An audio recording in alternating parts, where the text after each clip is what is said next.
Hey, what's up everybody? David here with Tough Guys TV. On this episode, we have something a little different. We installed a product called Shade RV on our RV. Now this thing does a lot of things for you. It protects against UV, hail, it's resistant to high winds, but most of all, it's easy to install, no tools required. We're gonna show you how to do it. Your first step is going to be measuring the roof on your RV. In our case, we have a fifth wheel RV, so this is a Bighorn 39 MB by Heartland. Now, regardless of your type of RV, your next step is to measure the roof. Your goal here is to get the full length of the rubber roof minus wherever the ladder attaches. Your front part of your RV may slope down, but that's not a big deal. You still need to include that in the overall measurements front to back.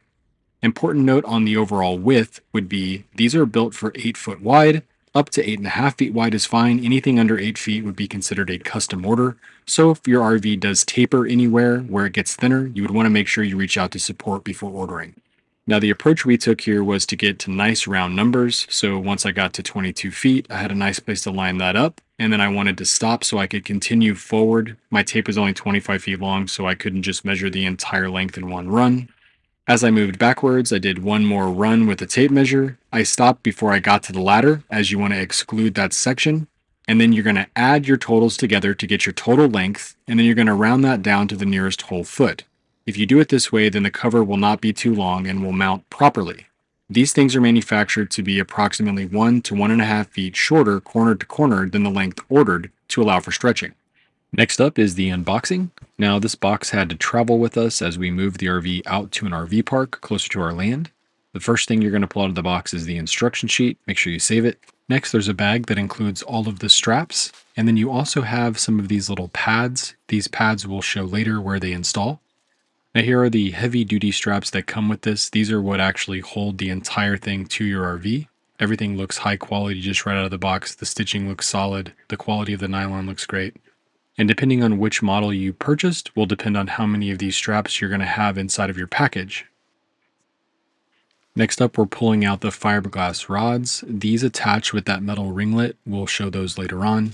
And then lastly, we're going to pull out the actual RV shade and set it down so we can take a look. At this point, it's probably not a bad idea just to take general stock, but before we do that, we took a look at all the stitching and all the quality. Just in general, everything looks really nice and tight. So we have the fiberglass rods, we have the actual RV shade, and then we laid out all the straps so we could count to make sure that what the instructions said we were supposed to get, we actually got in the package. Quick note on the instruction sheet, depending on which size RV you have based on your measurements initially taken, these instructions are going to tell you what components you can expect are going to come inside of the box. Make sure you save it because it does have the assembly instructions as well. Let's get going.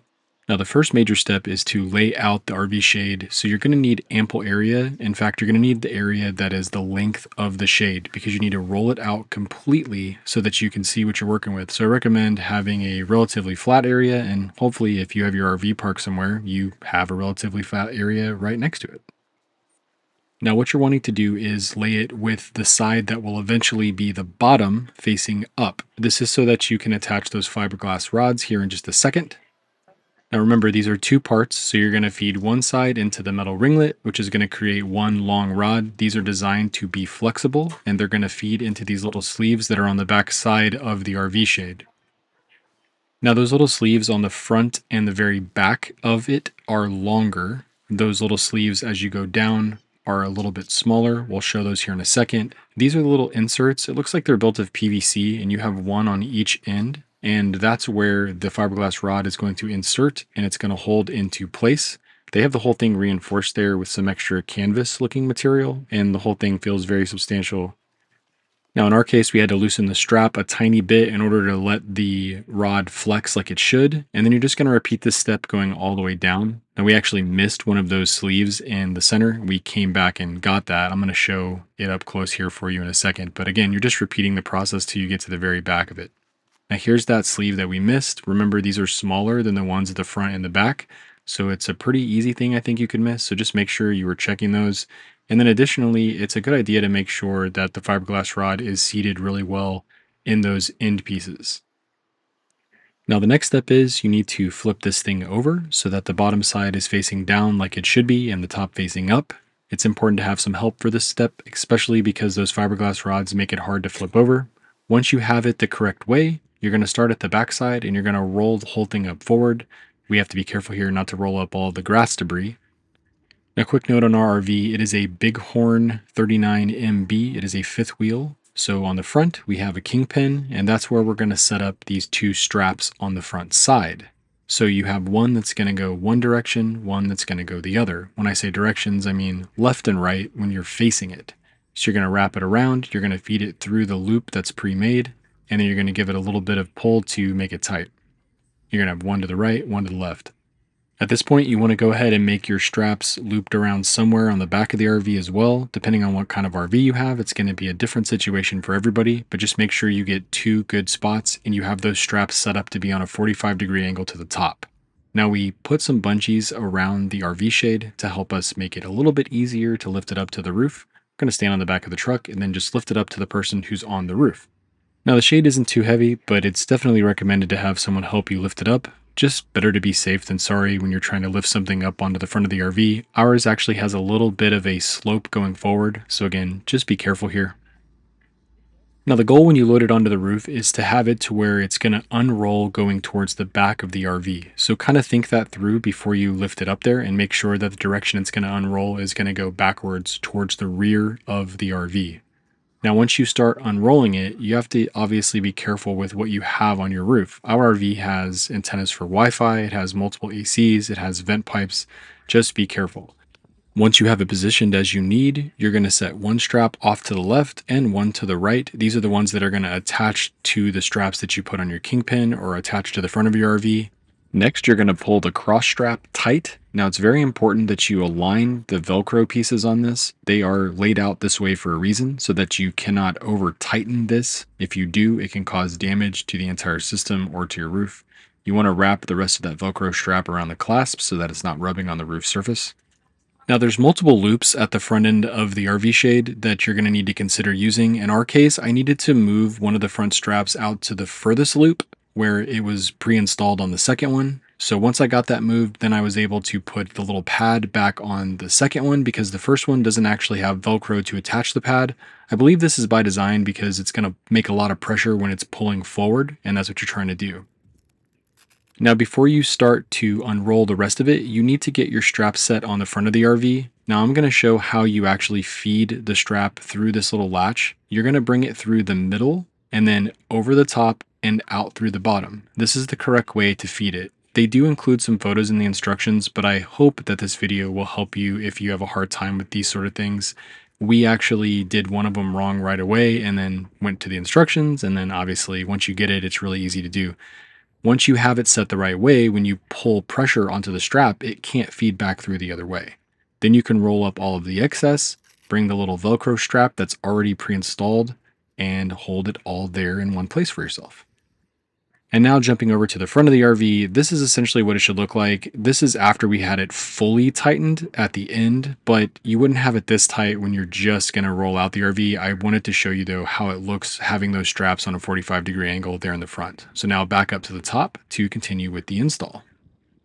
Now at this part, you are kind of on autopilot. You're just going to be repeating the exact same steps over and over again, although again, be very careful with the things you have on your roof. So here I had to feed it over that first RV, make sure that the strap I need to tighten the fiberglass rods isn't hooked on anything. And then just as I go, I get to each rod, I tighten the straps, which makes the rod flex to make that arc pattern. And then you continue to unroll it and flip it as you go. It would be helpful to have a second person up there, but these roofs are pretty small, and I sort of feel like having a second person might actually make it more dangerous up on the roof. Another quick note, it might be obvious, but if it has recently rained and the roof is wet, TPO can actually be pretty slippery. So if you're not familiar with that, try to be doing this on a dry day. And in our case, we try to do it at the end of a day because it was already about 90 degrees outside. So just another reason not to be up on the roof when it's either super hot or super wet. Stay safe while you're doing this install. Now, as you approach the very back of the RV, that's when you're going to unroll the last section. And once you get the fiberglass rod set up, then you're going to be able to give it a tug in order to get it to tighten. Now, this is where you start to play with the straps that are in the rear versus the straps that are in the front so that you don't have the front way too tight, which doesn't give you the ability to flex the shade at the rear side to be able to tighten the straps as you need to back there.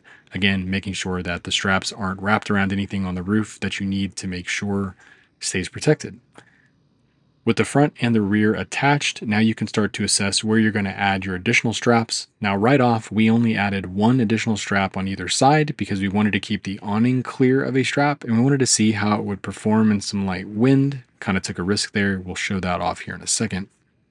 But you can see as far as extending it to the rear, it actually is pretty close to the ladder, but it gives you enough room to where you can still get off and on the ladder so you can get onto the RV roof to work on this thing as you need or access whatever you need on the roof. And overall, the install up on the roof took about 30 or 40 minutes to get that done. Now here on the front, this is an alternative way to do the straps. We tried it with some zip ties so that we could tighten the straps, slide them up and down as we went, and it kept all that excess off the ground. And that worked pretty well. Here you can see that pad on the other side of the RV, the same one that went under the corner. You're also going to have two of those pads on the rear. And then you can see our other strap that's on the back side. So at this point, we have 6 straps total, 3 on each side of the RV. We did not install the final 2 straps yet because we wanted to see how this thing did in the wind without having the additional straps.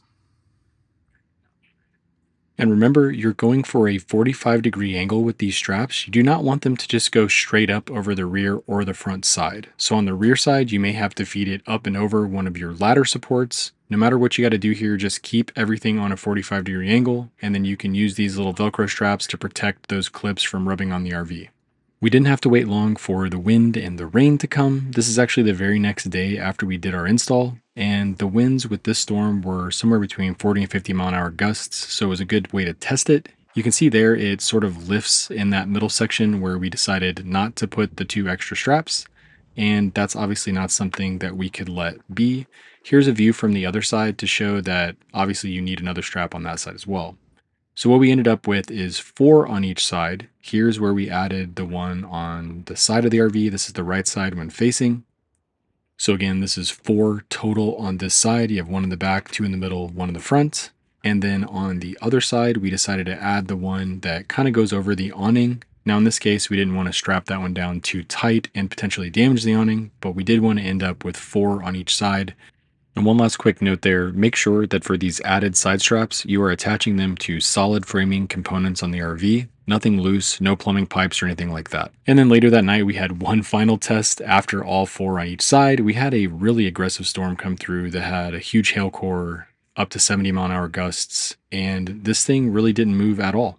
We got to watch it outside. I did a little time lapse so you could see that it just had none of that lift that you saw from before with the 4th strap added. So overall, how do we feel about the Shade RV? I think overall it's a great addition. It feels cooler inside the house for sure.